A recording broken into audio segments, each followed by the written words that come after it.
ഇന്ന് ഇന്ത്യ മുഴുവൻ ചർച്ച ചെയ്യപ്പെടുന്ന ഒരു വിഷയമാണ് യജ്ഞ കേസ്. ആരാണ് യജ്ഞ? 3 വയസ്സുള്ള ഒരു പെൺകുഞ്ഞ്, ഓമനത്തം തുടങ്ങുന്ന മുഖം, മഹാരാഷ്ട്രയിലെ ഒരു ഗ്രാമത്തിൽ അച്ഛൻ്റെ അമ്മയുടെ ഒറ്റ മോള്.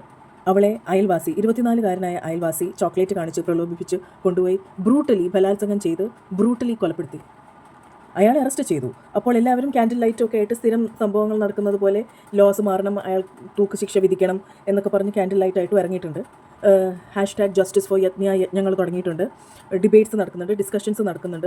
ഓരോരുത്തർ പറയുന്നുണ്ട് അഫ്ഗാനിസ്ഥാനിൽ ഇങ്ങനത്തെ ആൾക്കാരെ വെടിവെച്ച് കൊല്ലും, വേറെ ചിലയിടത്ത് അവർ തൂക്കിക്കൊല്ലും, സൗദിയിൽ തലവെട്ടും, അതെന്താ ഇന്ത്യയിൽ വരാത്തത്?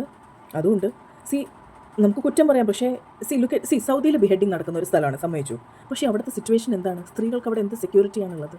നമുക്കറിയാവുന്ന കാര്യമല്ലേ. അഫ്ഗാനിസ്ഥാനിൽ ഇപ്പോഴത്തെ കണ്ടീഷൻ എന്താണ്? എത്രയോ പാവങ്ങൾ കൊല ചെയ്യപ്പെടുന്നു. ഓക്കെ, ഈ ക്യാൻഡിൽ ലൈറ്റ് വിജിലായിട്ട് നടക്കുന്നവർ നമ്മൾ കുറ്റം പറയേണ്ട. അവർ ഈ തിരക്കുള്ള ലോകത്ത് സ്വന്തം വീട്ടിലുള്ള ആൾക്കാരുടെ കാര്യം പോലും ശ്രദ്ധിക്കാൻ നേരെയില്ലാത്ത സമയത്ത് ഇങ്ങനൊരു സംഭവം കണ്ട് മനസ്സലിഞ്ഞ് ഇവർ ഇറങ്ങുന്നുണ്ടല്ലോ, ഈ ജനക്കൂട്ടം റോട്ടിലോട്ട് ഇറങ്ങുന്നുണ്ടല്ലോ. ഇനി നമ്മളെല്ലാവരും ഒറ്റക്കെട്ടായിട്ട് നിന്ന് കുറേ പെറ്റീഷൻസ് സൈൻ ചെയ്ത് നേതാക്കളെ യു ഹാവ് ടു, ഇപ്പോൾ ഇലക്ഷനൊക്കെ വരണം, അവരോട് പറയണം നിങ്ങൾ ഇതിനൊരു തീരുമാനം എടുക്കാതെ ഞങ്ങൾ വോട്ട് ചെയ്യില്ല എന്ന് പറയണം. നമ്മൾ ആരെങ്കിലും അത് ചെയ്യും? ഇല്ല. പ്രശ്നം സിസ്റ്റത്തിനാണ്. പിന്നെ നമുക്ക് ഫാസ്റ്റ് ട്രാക്ക് കോടതികൾ വേണം. കേസുകൾ എത്ര കേസുകളാണ് കെട്ടിക്കിടക്കുന്നതെന്ന് നിങ്ങൾക്കറിയാമോ? കെട്ടിക്കിടക്കുന്നത്.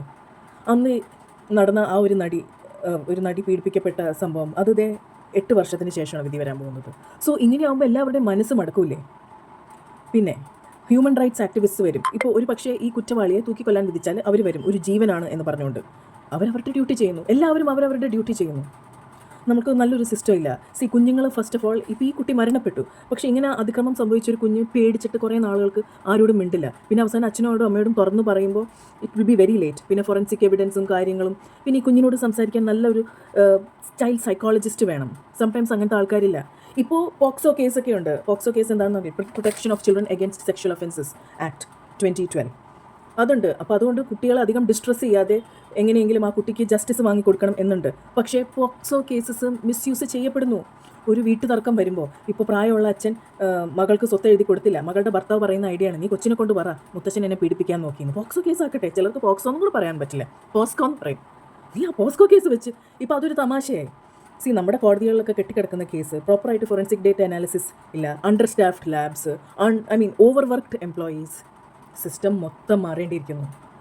നമുക്ക് വേണമെങ്കിൽ കുറേ കാര്യങ്ങൾ ചെയ്യാം. ഇങ്ങനത്തെ ചില ഒഫൻഡേഴ്സിന് നമുക്ക് വാച്ച് ചെയ്യാം, മോണിറ്റർ ചെയ്യാം, അവർക്ക് വേണ്ട ഹെൽപ്പ് കൊടുക്കാം. ഒരു സെക്സ് ഒഫൻഡർ അങ്ങനെ ആവുന്നത് ചിലപ്പോൾ അയാൾ ചെറുപ്പത്തിൽ നേരിട്ട് കുറേ അബ്യൂസുകൾ കാരണമായിരിക്കാം. There are so many things that we can do, but where do we start from? എല്ലാം കുഴഞ്ഞ് കിടക്കുകയാണ്. Where do we start from? അപ്പോൾ അങ്ങോട്ടും ഇങ്ങോട്ടും ബ്ലെയിം ഗെയിംസ് ചെയ്യുന്നതിന് മുൻപ് you have to think about this. I will continue this in part 2.